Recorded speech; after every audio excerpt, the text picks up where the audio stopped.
So good evening, I'm Joan Carter.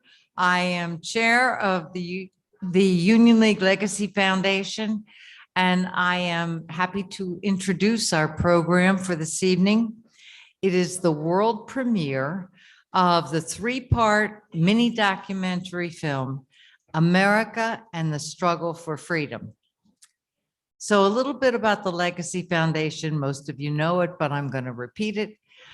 We are the nonprofit charity of the Union League of Philadelphia.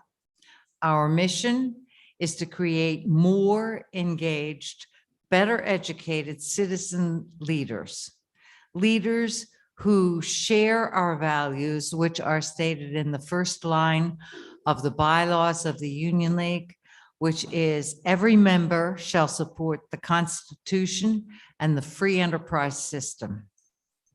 So we accomplish this through lectures, scholarships, civics education, and through the stewardship of an amazing treasure that we have that are our archival and art collection. And all of this is made possible through the generous donations of the people here, members and non-members of the Legacy Foundation who share our mission, and my thanks to all of you who support what we do. So tonight's program is about America's founding, about why it is really so important that we understand why and how this great experiment that is America came to be, and why it is vital that it be defended and that it be saved. So our format tonight is part film, part discussion, and our guest is Joe Loconte. Joe is director of the Simon Center for American Studies and AWC Foundation Fellow at the Heritage Center. And our program facilitator is none other than our own John Miko, Executive Director of the Union League Legacy Foundation. So please welcome Joe Loconte and John Miko.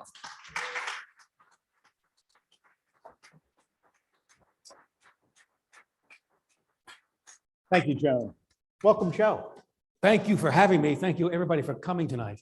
So let me just give a little bit more of an intro, Joe, because I printed out your bio on the Heritage Foundation. It went for like 5 pages, so I won't do that. But Joe is professor of history, previously was professor of history at King's College in New York, a scholar in John Locke and the religious influences on development and liberal democracy, an expert on Tolkien and C.S. Lewis, and you've written books on that subject, as well as of course, on Locke, God, Locke, and Liberty, which is a great book.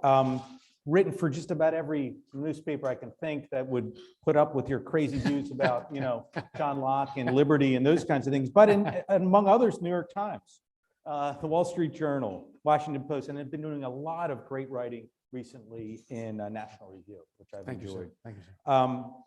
But for our purposes, you've been here before for Liberty Series. Yes. And you've been one of our speakers for our Liberty Weekend program with our students. Yes.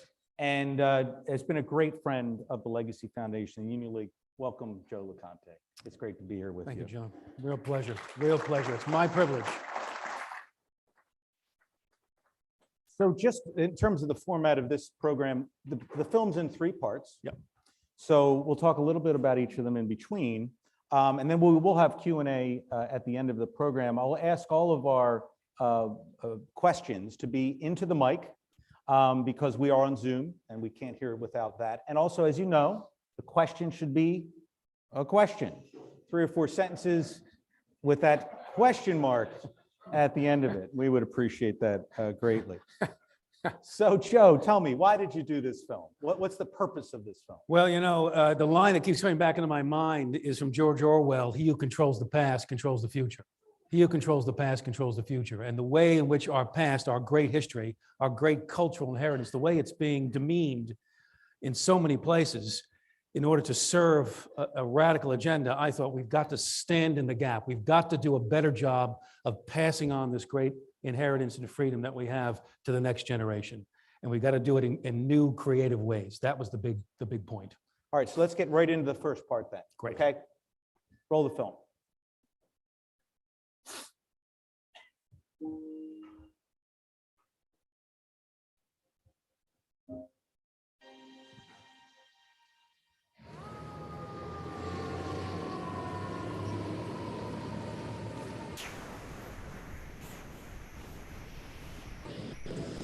The man who's famous for the mass production of the automobile, Henry Ford, once said that history is bunk.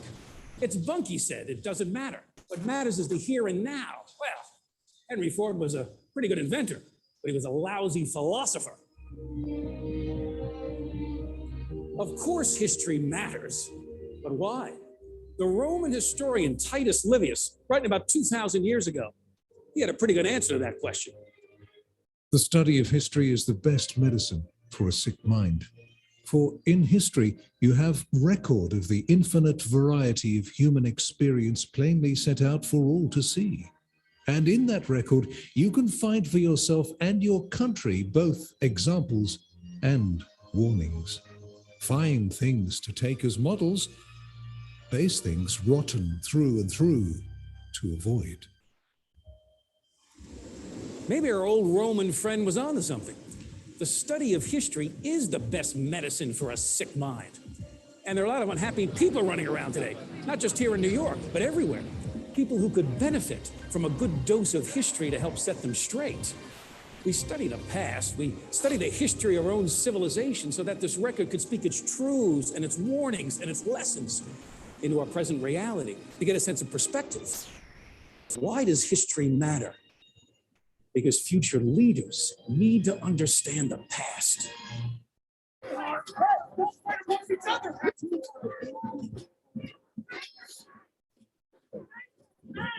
We seem to be in a debate today, a fierce debate about the meaning and legitimacy of our democracy, a debate about our past, about our present, and about our future.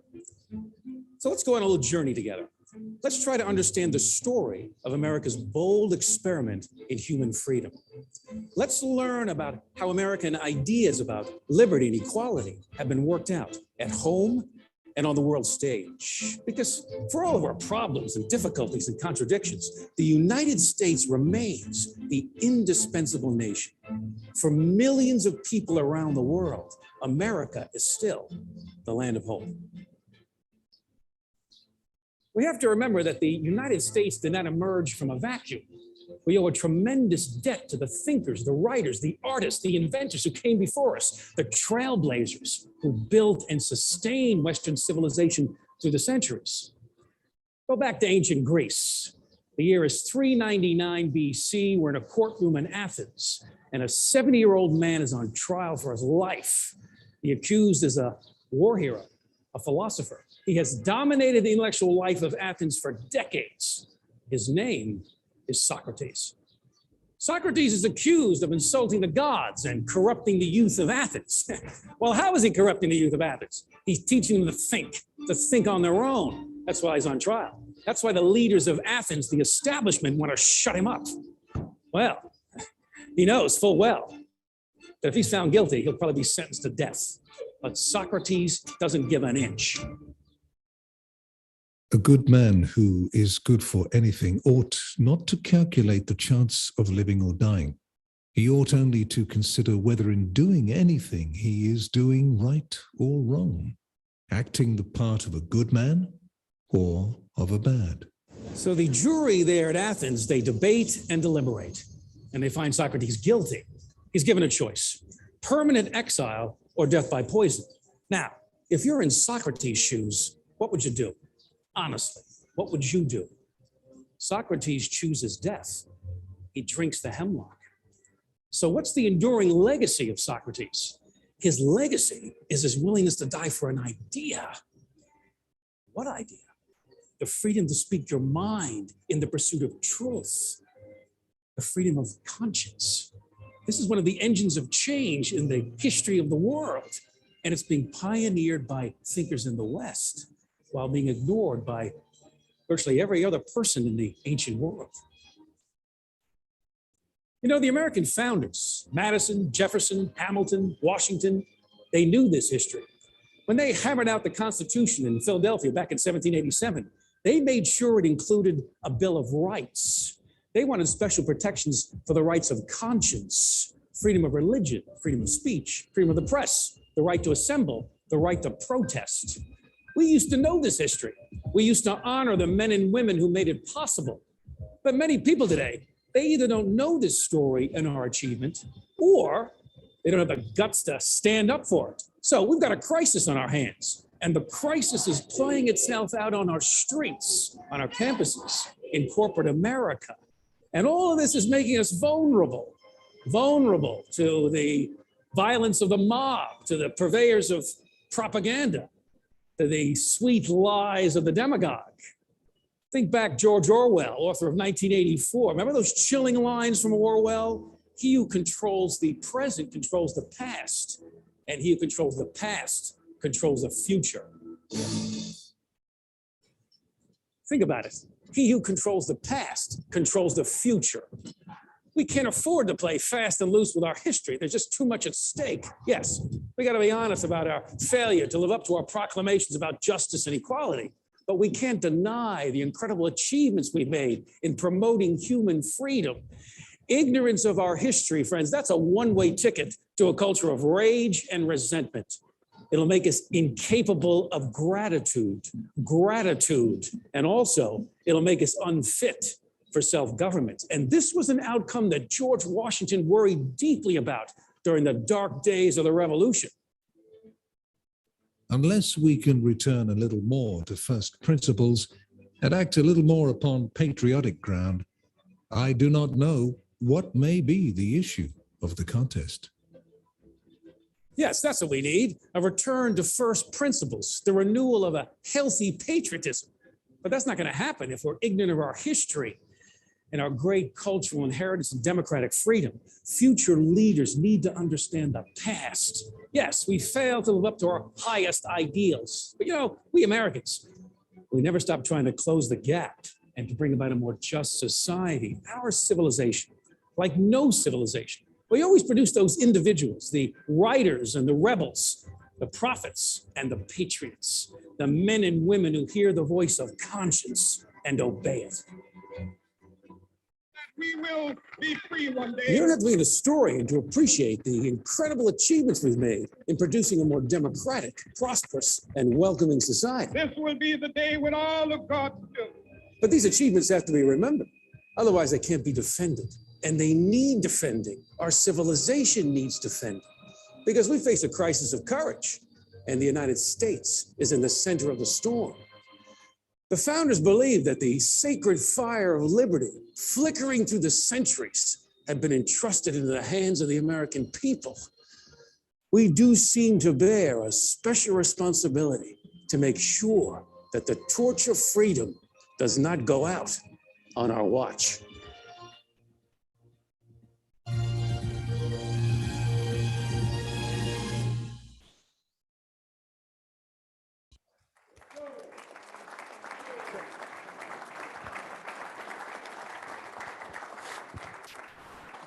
Before we do anything else, I have 4 texts from people in this audience that say, Joe's in the dark and John's in the light. And so we have to move. So we're going to move. Thank you. Thank you. Welcome to the dark side there, brother. Yeah, All right. one made a derogatory comment about my basic appearance too, but we won't dwell on that. So Joe, you said that's wonderful stuff. I think that sets these next 2 film segments up wonderfully well. You mentioned the West. Yes. You mentioned our cultural inheritance, the thinkers in the West. What is it about the West that is, I'm going to use this term, right, better? Yeah. And why is it so? Yeah, and this is controversial to say, I know, with all due respect for other civilizations, the institutions and the ideals of the West, they have produced a kind of a prosperity, a human flourishing, a protection of human rights and human dignity that is simply unparalleled. There's simply no other civilization that has had the influence on the world for good that Western civilization has had. That's just, in my mind, that's just a simple statement of fact. The curious person should want to know why. Why has the West had such an incredible impact for good? And part of what we're suggesting in episode 1, you'll see it in the rest of the episodes, is the American founders drew from those deep wells, those great ideals and institutions that helped to establish a more liberal democratic order. They're aware of that inheritance and they're drawing on it. So you make a statement, we used to know this stuff, right? And it seems to me a lot of people think it was so much better a long time ago, right? That everything was great if we could just go back a couple generations and everything was so much better. Yeah. I think there's a lot of things better today than there were a couple generations ago. Sure. Sure. What makes you say that they did know all this stuff? Maybe, of course, everyone in this room did, but go back 100 years, did they know this stuff? Well, they did know this stuff because there was the education system in the country from colonial era right up through, you could argue, right up until the beginning of the 20th century. There was a much greater attention and respect for what had come before. So let's give a textbook example of how we now know that we've forgotten this legacy. And I'm not picking on people individually here, but the whole 1619 project, blessed by the New York Times and the Pulitzer Prize Committee, which essentially says, well, the American founders, what they really wanted to do with their revolution was to preserve slavery. That's what it was about. There's just no historian worth his or her degree who could say such a thing. There's simply no evidence for that kind of claim. And yet now it's embraced and it's praised and it gets awards and you get all kinds of endorsements. That tells me that there is a massive cultural illiteracy, historical illiteracy and amnesia. And that's a challenge. I think there are ways to battle that. You guys here are involved in that project in a major way of civic education. But that's just a textbook example of how far we've drifted. So let's set up the next clip, next film. What do we have next? What we've got coming now is, all right, what was so radical and unique and important about the American Revolution? And in so many ways, we'll see how it was such a flat contradiction of the claims that are now being made about the American Revolution and the moral legitimacy of the American Republic. I think you'll begin to see what they did that was so radical and innovative and inspiring. Great.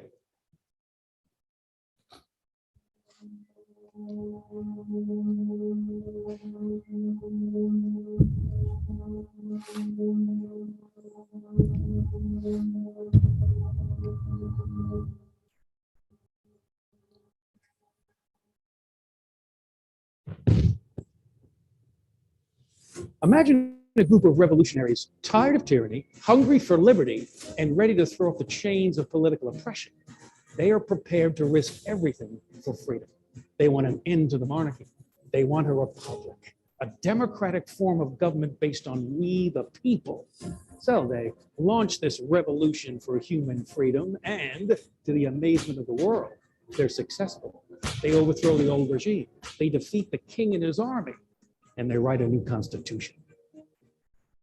Let us, in sealing our work with our blood, see at last the early dawn of universal bliss. That is our ambition and our goal. But there is no sign of the dawn of universal bliss. Something goes terribly wrong with this revolution. Instead of liberty, equality, and fraternity, we get new forms of oppression and human misery. Instead of a quest for enlightenment, we get crackdowns on free speech, freedom of the press, freedom of religion. Instead of democracy and rule of law, we get mob rule and the reign of terror.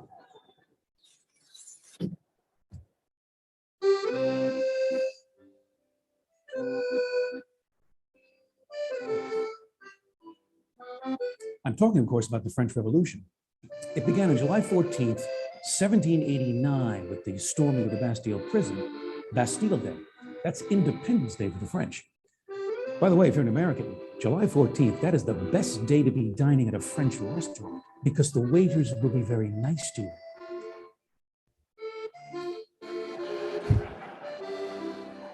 Back to our story. The French Revolution began with a rage against absolute power. It ended with a government powerless to govern. It ended with a man on horseback, with a dictator for life. There were two political revolutions for freedom in the 18th century. The one that began in Paris collapsed into tyranny. But there was another revolution launched here in Philadelphia in 1776. We hold these truths to be self-evident, that all men are created equal, that they are endowed by their Creator with certain unalienable rights, that among these are life, liberty, and the pursuit of happiness. For the first time in history, a political revolution declares, yes, declares, the natural rights and equality of every human being, universal rights that can't be taken away because they come from the hand of God. Whenever any form of government becomes destructive of these ends, it is the right of the people to alter or to abolish it and to institute new government. Some people talk as if the concept of self-evident truths and natural rights came out of nowhere, came from outer space. But of course they didn't. The American colonists, most of them are from Great Britain, so when they're rebelling against the crown, they are claiming their chartered rights as Englishmen. They're already among the freest people in the world. They've got the Magna Carta, which said that no political ruler was above the law. They've got the English Bill of Rights. They've got constitutional government. They've got the self-governing assemblies, the town hall, and they've got the political writings of the English philosopher John Locke. No one was quoted more often by the colonists during the Revolutionary period. In fact, most of the ideas that fueled the American Revolution, they can be found in John Locke's two treatises of government published in 1689. Ideas about human freedom, equality, natural rights, the responsibility of government to secure those rights, and the right of people to rebel against that government when it violates their rights. All of these ideas can be found in the writings of John Locke. Whenever the legislators endeavor to take away and destroy the property of the people, or to reduce them to slavery under arbitrary power, they put themselves into a state of war with the people. Well, you can see why Locke's approach to freedom was like an incendiary bomb for the colonists. The only question now is, why did the American Revolution succeed where the French Revolution would fail? Let's find out. If you want to understand why the American Revolution succeeded, this is a pretty good place to start. We're at the Faith and Liberty Discovery Center on Independence Mall here in Philadelphia. This Bible, this is the first English language Bible printed in America in 1782, thanks to Robert Aiken. It's small enough for the soldiers, the American revolutionaries, to take it into battle. Unlike the French, the Americans draw great strength from the Bible, the teachings of the Bible. Think about the narrative arc of Scripture. In the Old Testament, we have the story of God rescuing the Jews from the slavery of Egypt, bringing them into the freedom of the Promised Land. In the New Testament, the story of Jesus, saving his people from the slavery of sin and the fear of death. For the Americans, the Bible is the freedom book. Next to the Declaration and the Constitution, it could be called America's third founding document. Unlike in France, the American revolutionaries, they've got the backing of the nation's clergy from across denominations. The Reverend John Witherspoon, the president of the College of New Jersey, now Princeton, he is typical in his enthusiasm for the revolutionary cause. He's a Scottish Presbyterian minister, but he's also a patriot.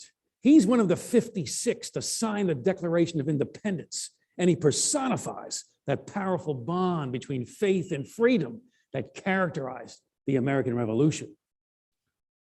God grant that in America, true religion and civil liberty may be inseparable. But there's an elephant in the room, isn't there? What about the existence of slavery in the American colonies? The British author Samuel Johnson, he pointed out the hypocrisy of the revolutionaries, many of whom owned slaves. How is it, he said, that we hear the loudest yelps of liberty from the drivers of Negroes? You know, many colonial Americans, they have a guilty conscience about slavery. Patrick Henry, for example, confessing his own guilt and hypocrisy, he said he looked forward to a time when an opportunity would present itself where we could abolish this lamentable evil. The American Revolution creates the opportunity because the Declaration proclaims for the first time a nation is coming into existence as the sworn enemy of human slavery. The revolution puts the institution of slavery on notice all over the world. Its days would be numbered. We used to know this history. Abraham Lincoln knew it. Lincoln said that he never had a political sentiment that was not embodied in the Declaration of Independence. Yes, Lincoln, the great emancipator. Why did the American Revolution succeed? It succeeded because at the moment of its birth, it brought together the right ideas, the right institutions, and the right kind of people to lead them. What kind of men and women did this revolution produce? Well, there was no brutal campaign to silence dissent. There was no assault on the Christian churches or the teachings of the Bible. There was no guillotine. There was not a Robespierre among them. Their man on horseback, he wasn't a Napoleon. He was a Washington, the man who resigned his military commission before an elected assembly.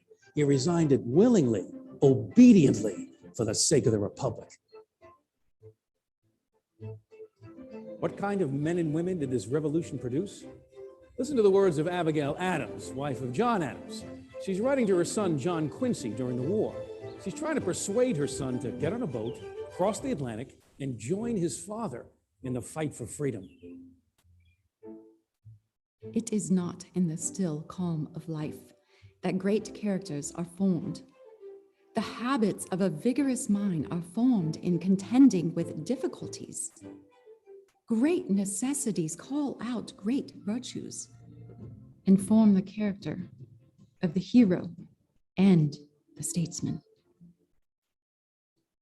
If you got a letter like that from your mother, what would you do? You'd get on the boat. The character of the hero and the statesman, it's forged in the fires of a great contest, a great difficulty, in the crucible of war. And war has come upon them.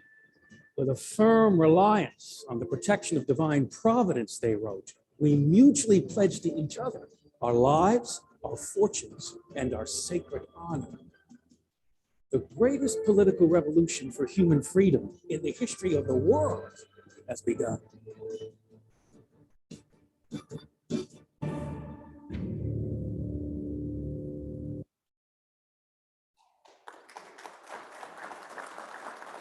Thanks, Larry.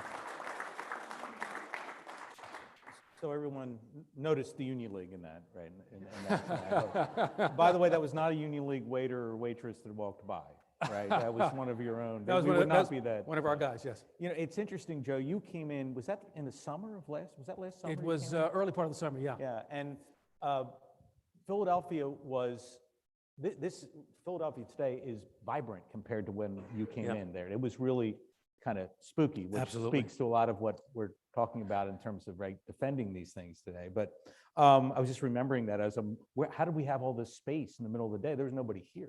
It was easy to shoot. Yeah, that's right. There was nothing going on.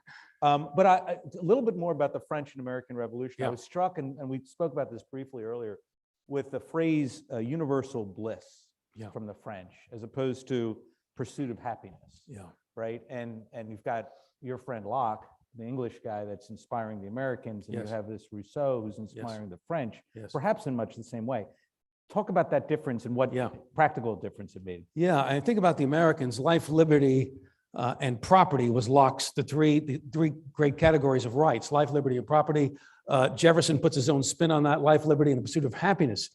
But the thing that the founders have, which the French lack, I think, is a sober realism about human nature and about political societies. They're hopeful, right? They're hopeful about this experiment they're launching, but they're also very cautious. And they realize this experiment can fail because they have a very robustly sober view of the frailty of human nature, the tragedy of the human condition. The French don't have that. The French are ready to believe the best all the time about their revolutionaries, their leadership, and all the rest of it. They can't imagine that there would be factions, that there'd be infighting, that there'd be difficulties. So they have a view of human nature that I would argue is really utopian. It borders on the utopian. And bad ideas lead to bad outcomes. And that word utopia, it strikes me as, Marxists use that word a lot, right? Which is kind of rejection of Yes. the human nature that Locke Yes. believes in, Yeah, so which is yes. not a real happy place that Locke goes with that, That's right. I mean, this is where I think the founders strike the balance. Yes, they understand the dignity of the human person, but also the tragedy, the tendency towards selfishness, toward factions. So they're going to have to, as we'll see in episode 3, they're going to design a constitution, a system, a republic that respects human nature with its strengths and with its weaknesses. But the French don't have this perspective. And so it collapses into tyranny. If you think about it, within a decade after, defeating the king, executing the monarch, and that they then crown a guy emperor for life. Within a decade, liberty, equality, and fraternity becomes tyranny. And it didn't happen in America. And the huge part of the reason is the Americans had a better set of ideas about freedom. So maybe the best setup for the last section is the first line in the Union League bylaws, which, Joan, you already mentioned. Every member shall support the Constitution. I'll just stick with that part for now, because that's what this one's about. Yes. And I said to Joe, upon watching it again this morning, that I thought every Union League member, if they want to support the Constitution, should know something about it, and they should watch this clip. So let's run it.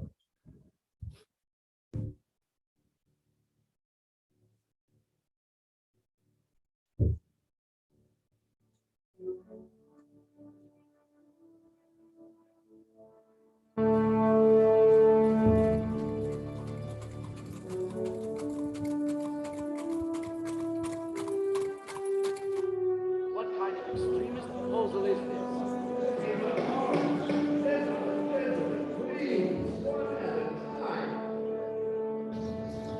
When the founders met here in Philadelphia in 1787 to draft a new constitution, they had a lot on their minds. The original constitution, known as the Articles of Confederation, well, it had proven to be a flawed compromise. It had created a national government too weak to hold the country together after the war. So the founders faced an immense challenge: design a national government strong enough to unite the 13 states without trampling democratic freedom. Nothing like this has ever been tried before, and it doesn't appear that history is on their side. The founders looked for political wisdom wherever they could find it. They studied the ancient Greeks. You remember the Greeks? They are the first to come up with the idea that power, or kratos, should be given to the people, the demos. They called it demokratia, democracy. But Greek democracy collapsed. It collapsed into chaos and to civil war. It was a tragedy to be avoided. Then there's the example of ancient Rome. Rome had a republic. They had magistrates sharing power with the Senate, and it lasted an astonishing 500 years. By the time Cicero, Rome's greatest statesman, appears on the scene in the century before Christ, the age of the Caesars is upon them. The decline of Rome's political institutions, it had been raging for many years. The ancient city of Rome, by the way, a population of about 1 million people, everybody's complaining about the traffic. So some things never change. The point is, Cicero is calling out Rome's political leaders because of their corruption, their abuse of power. Our generation, after inheriting our political organization like a magnificent picture now fading with age, did not even bother to ensure that it retained its basic form, and of this great tragedy, we are not only bound to give a description, we must somehow defend ourselves, as if we were arraigned on a capital charge. Cicero. Well, you can understand why this kind of talk would put Cicero at odds with the establishment. Things are going to end badly for him and for Rome.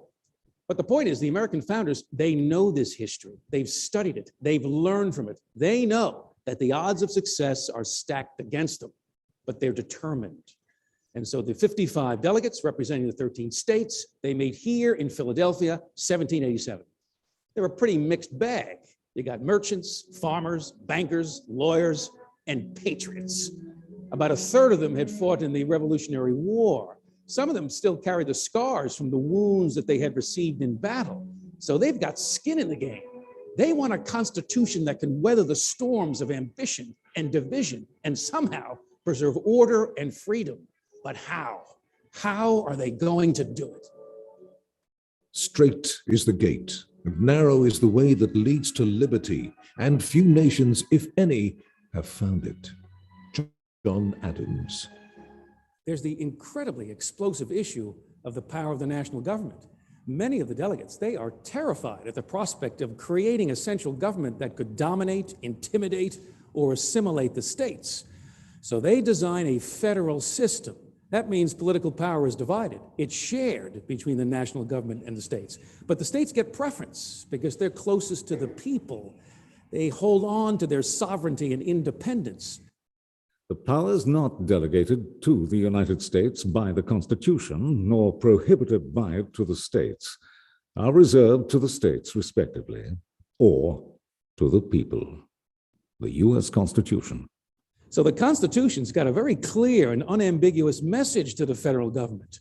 Stay in your lane. Well, the delegates in Philadelphia face another massive challenge, the political punch of the states in this new federal system. The larger and more populous states like New York, they'd like a little more clout in the Congress. The smaller states like Rhode Island, they'd like equal representation. What are you going to do? Devise a two-chamber legislative body in this Congress. Yes, two chambers. In the Senate, you get 2 senators per state. In the House of Representatives, equal representation based on population. Everybody loves this idea. It'll be known as the Great Compromise. Yes, a compromise for the sake of the common good, for the sake of the republic. This is a crucial step in overcoming political divisions and giving everybody a stake in the success of this new Constitution. The plant of liberty is of so tender a nature that it cannot thrive long in the neighborhood of slavery. Benjamin Rush. The most difficult and, frankly, the most painful problem at the convention is the issue of slavery. The census of 1790, they counted about 4 million Americans. 700,000 of them are slaves. So this is a deeply ingrained institution. But the American Revolution, it begins to change all of that. Think about it. The language and the logic of the revolution with its calls for human freedom, it puts the advocates of slavery on the defensive. Some of the northern states, they're already moving to abolish the institution. Most of the delegates would like to put it on the road to extinction. Nobody has a good word to say about it at the convention, but they don't take the bold step of abolishing the institution. Why? Everyone at the convention knows if they put an end to slavery, it'll put an end to the convention. The southern states, so heavily reliant on slave labor, they would never ratify the Constitution. So the country would be hopelessly divided. You'd have no constitution, no national government, a nation vulnerable to foreign invasion. And so the American founders, they evade this great moral question. And that decision is going to haunt them and their children and their children's children. On top of all these other challenges, one of the great worries of the founders was the problem of factions. These are political groups with very narrow interests, and they don't really care how their political demands affect the rest of the country. Today, we call this tribalism. Your tribe comes first, everybody else pays the price. James Madison called the threat of factions the mortal disease of popular government, and you can understand why. So what's the solution to this problem? Create in the Constitution a separation of powers. The separation of powers. 3 branches of government: executive, legislative, and judicial. Each has a set of limited and clearly defined powers. This, the founders believed, was the best way to overcome the problem of factions and still protect individual rights and freedoms. Well, once again, everybody loves this idea, but there's a catch. Some of the states approved the Constitution on the condition that it immediately be improved or amended. They still worry about government overstepping its bounds. They want a Declaration of Rights. So John Hancock, when he's not practicing his penmanship, he drafts the initial version of amendments, the first 10 amendments to the Constitution, the Bill of Rights. It's a brilliant compromise. It'll also be an inspiration to democratic movements around the world. It is an absolutely astonishing achievement. We've got a written constitution establishing a democratic republic spread out across a vast territory. This is a new idea in the history of ideas, a political community based not on ethnicity, race, or religion. Instead, it's based on a set of ideas, on a creed. No, not Apollo Creed, on the American creed, a belief in human equality and human freedom.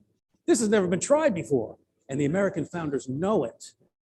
They call it a novus ordo seclorum, a new order for the ages. That's a line from Virgil in the Aeneid, the founding myth of ancient Rome. Yes, something new has appeared on the world stage.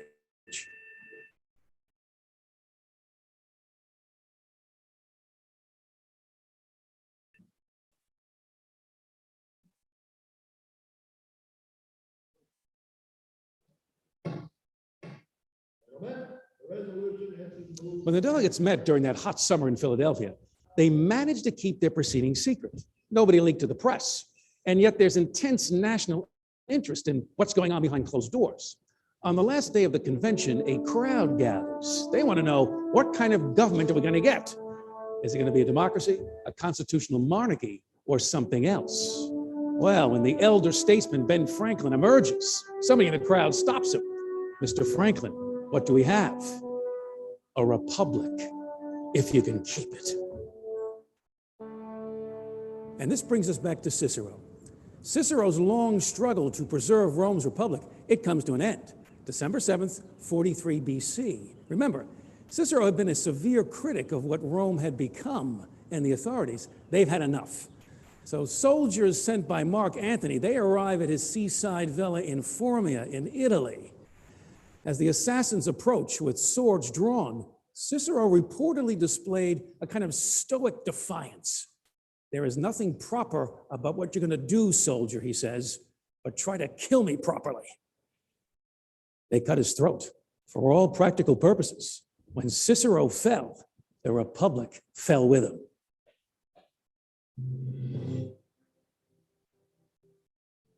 The founders knew what they were doing in Philadelphia.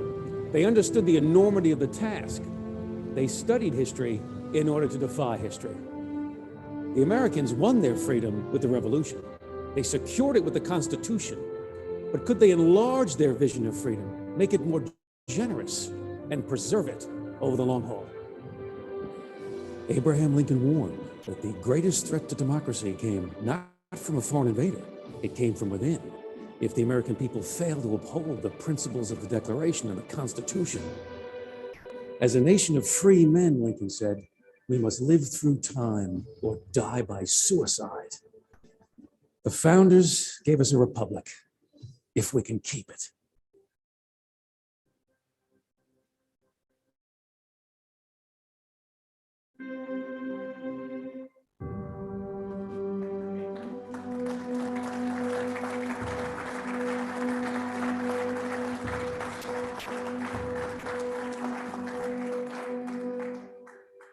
Joe, that's outstanding. Thank you. Thank you. We were up early to get that shot at Lincoln Memorial, I will say that. I'm sure you were.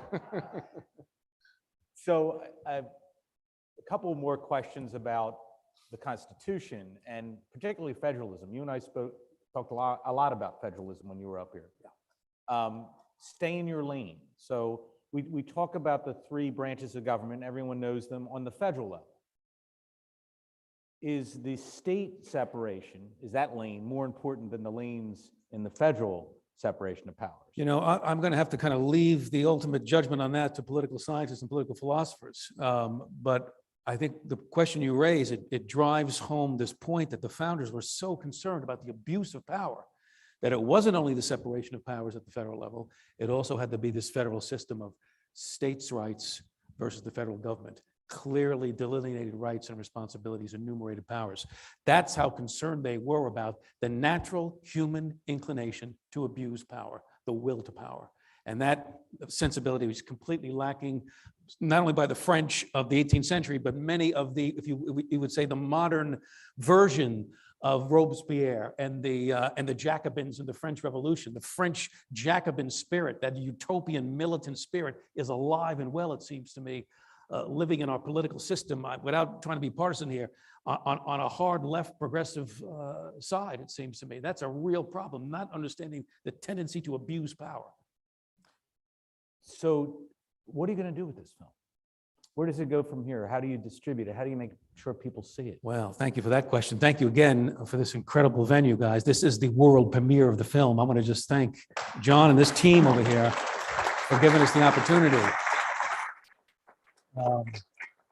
We really couldn't have done it without your help, John. So thank you so much. I think the plan now is to use all social media tools at our disposal. This was some of you young guys here in the front row are going to be help to us over here in getting the word out to as many people as possible. I'd love to do more of this on college campuses, frankly, because I think it would provoke a good, healthy discussion. I think you can see, John, one of the things we're trying to do is be honest with our history, be intellectually honest with some of the challenges, some of the moral compromise, the issue of slavery. We're not going to skirt it, but we're also going to assert what did the American founders get right that made such a revolutionary difference, not just for our own country, but really for the world. If I could just say one other quick thing, that wonderful still you saw there of Lech Walesa, the Polish solidarity leader there at the walls, the Berlin Walls coming down. Well, Lech Walesa, when he approached the Congress, addressed the joint session of Congress in 1989.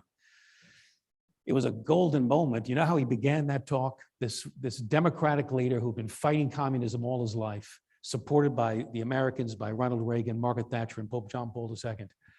He begins his address by saying, "We the people, we the people." And then he said, "I don't have to tell anyone else in this room where those words come from."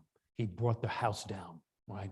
So the inspiration that America has been to freedom fighters around the world, let's never forget it. And help us get the word out here, guys. Help us get the word out.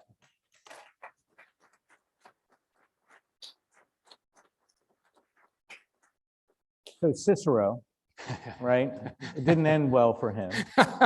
Poor Cicero. Are we all going to be Ciceros? Like, what can we do about this? That is right? a challenge, you know. Yeah, we can share this, but what should we be doing as a union league, as a membership? Yeah, I mean, this is the great warning of Cicero. He's living at a time when Rome, which had these republican institutions, had something like a separation of powers. It's moving from a republic to an empire, and he's seeing the corruption, the abuse of power, and it's a leadership issue, but it's an education issue. And that's why I'm so proud to be affiliated here with the Union League and Legacy Foundation, because the civic education piece is so crucial. The problem and the crisis that we face, friends, well, it suggests the solution. If it's a knowledge problem, a memory problem, we have the tools in our hands to at least partially solve or address the problem. So we've got to do more of what you're doing. We got to expand the net, expand the reach of telling the story. I find, this is where I'm hopeful, whenever I'm around young people especially, they're not necessarily cynical. They're willing to be persuaded, but you gotta talk straight with them, and you gotta offer a sober but true and inspiring version of the American story. It's grounded in truth, but it's also hopeful, and there are reasons to be hopeful. And then that's when I see the lights go on, especially for young people. They just haven't heard the story. So it's so important you keep doing what you're doing and expand it, John. You got to. Thank you, Joe. So we have time for a few questions. Again, if you would use the microphone, that would be most helpful. Do we have some questions?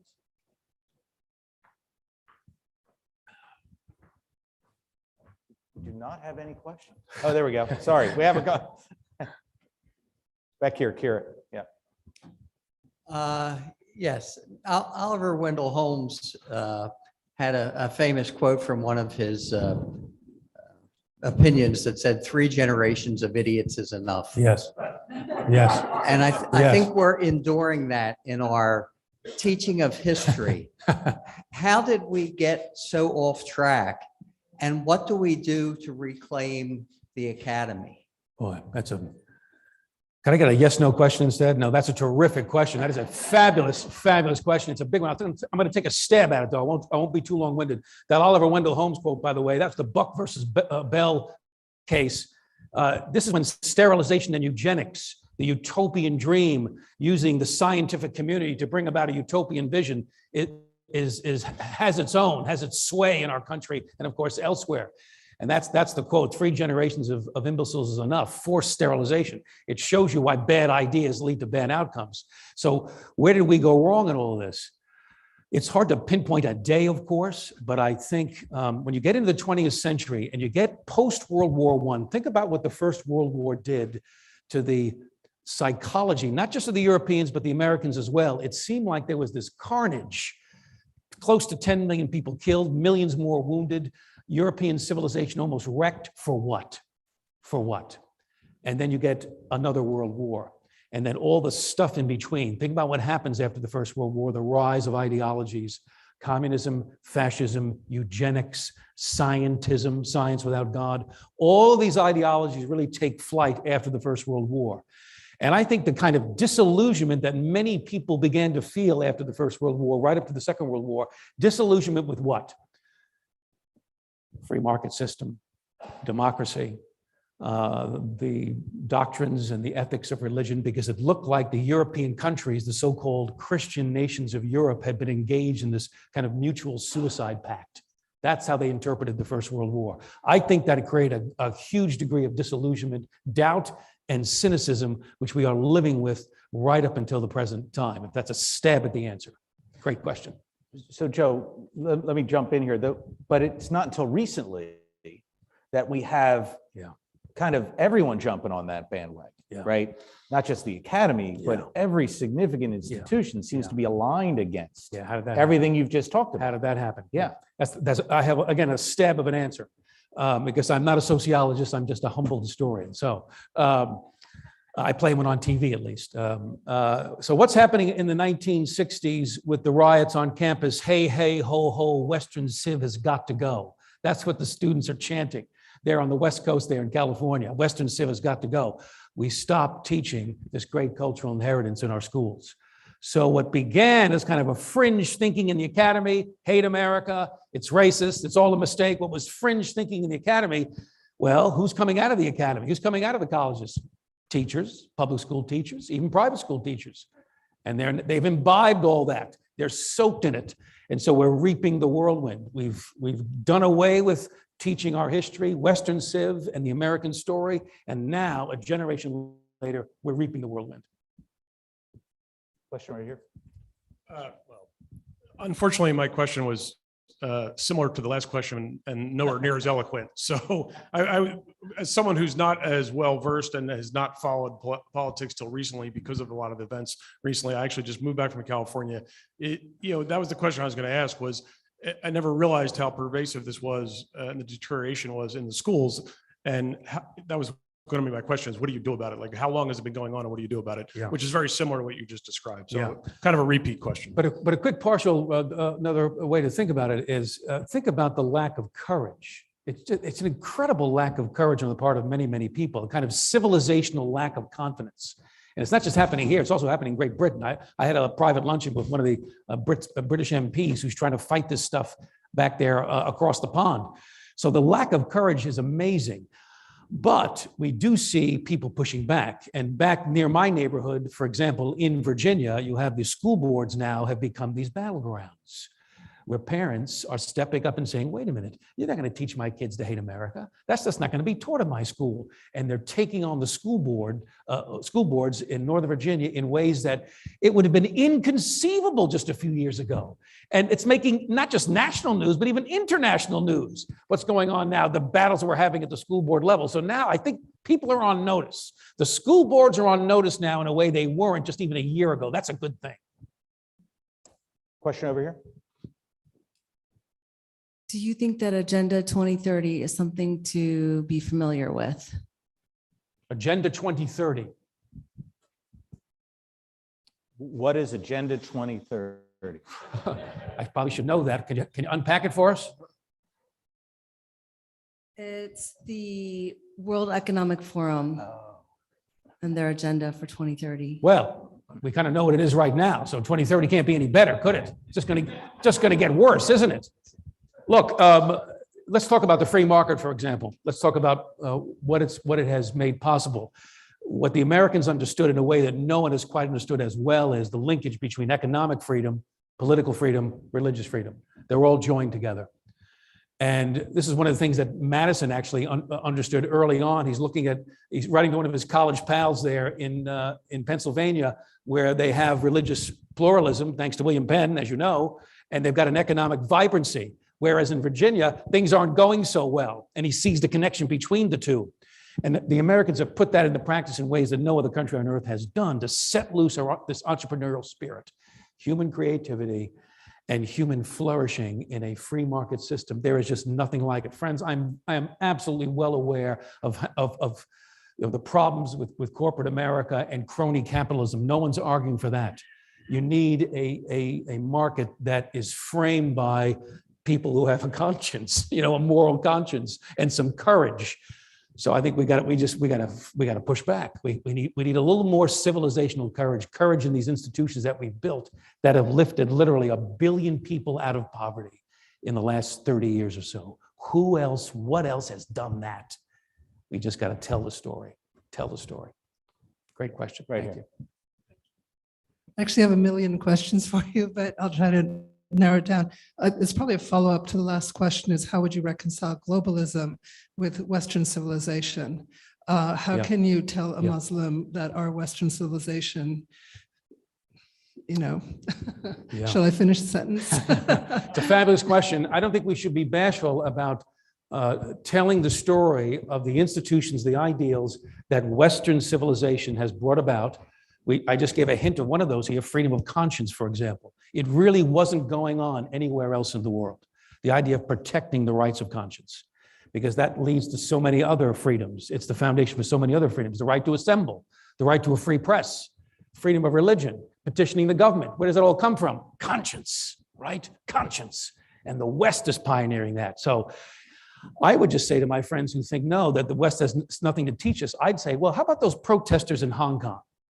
Now who've been quashed, of course, by communist China. Do you remember what they were doing out there in the streets with the protests? In addition to the umbrellas, they were also flying the Union Jack and the American flag. There's a reason for that. They're not stooges of American capitalism. They understand what freedom is and where it comes from, right? So just keep telling the story of our immigrants who come here and who love this country, especially the ones who come here legally. I should just say that.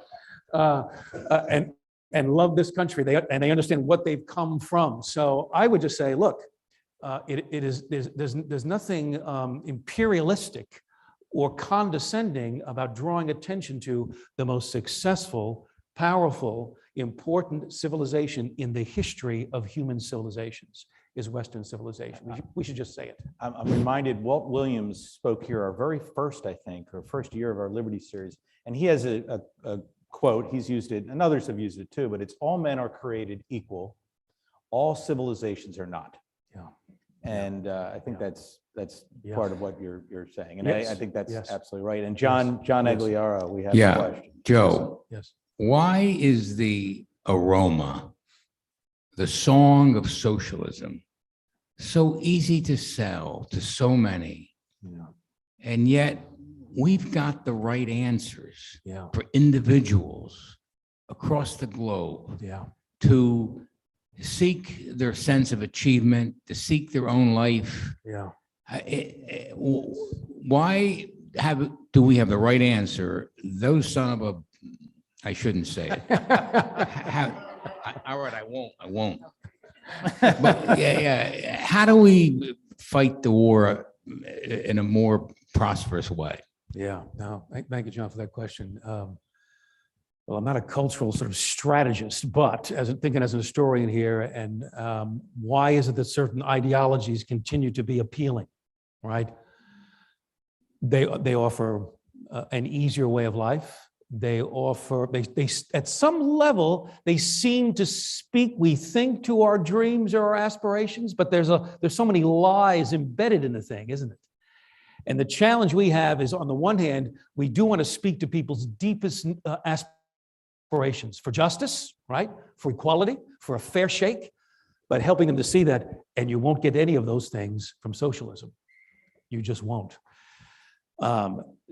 It definitely helps to bring to the table, to the discussion, those people who have escaped from those socialist nightmares, who can tell you firsthand. We had an intern at the Heritage Foundation years ago now, when I was there years ago. He was from a failed semi-socialist state. And he would come in every morning. He'd see the incredible prosperity, the generosity of the people around him. Nobody's spying on him. And he'd come in and he'd say with his wonderful accent, he'd say, "America, what a country." What a country.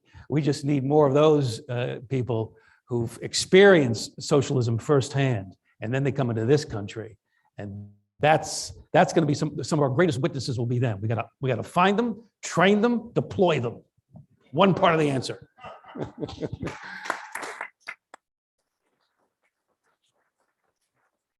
One final question. So are you hopeful? And what can we do as individuals? Yeah. I think most of the league agrees with what John and the rest of the legacy are doing for our civics and our outreach to the community, but what can we do? Yeah, yeah, yeah. Thank you for that question. I am absolutely hopeful. And it's not because I'm a Pollyanna kind of guy, click my heels and I'm back in Kansas. That's not it at all. It's because when I interact with people, young people especially, and simply tell this story honestly, with integrity, in concrete ways that they can grasp, tell the human aspect of the story, reminding people that, okay, in the situation that people are in, the pressures that they're under, the constraints that they're under, look at the amazing decisions they're making to try to bring about a more just and humane society. It's an amazing kind of story. So we got to do a better job at telling the story, and we can. And when we do, I think we do have an impact. I've seen it personally in my own kind of career as an educator and now at a think tank. You see the difference it can make. Even one lecture. I mean, why are people like Jordan Peterson, for example, becoming this kind of global phenomenon, just talking sense to people about personal responsibility? I mean, this is part of the reason to be hopeful. The old iconic media conglomerates that used to control the message, well, they don't control the message anymore so much. There are so many competitors. There's so many ways to get your voice out there to reach people without being shut down. I know we got struggles with corporate and all the rest of it, big tech, I get that, but they're not going to be able to shut us up. So that's the good news. Get the message out, we can make a change. At the individual level, each of you will decide, it seems to me, this is kind of how I approach my own work. We can't, none of us is going to change the world on our own, but we all have a sphere of influence. Each one of us has a sphere of influence and a set of gifts. And they're going to be people that you're going to be able to reach with your personality and your gifts and your convictions and your life experience that I just can't reach. But you'll be able to do that. You'll think of ways, opportunities will come to you in ways that you can be effective. If we're attentive in the circles in which we move, we will have opportunities to speak a word of truth and a word of hope. Those opportunities will come to us. It's just going to take courage to seize them, Thank you for that.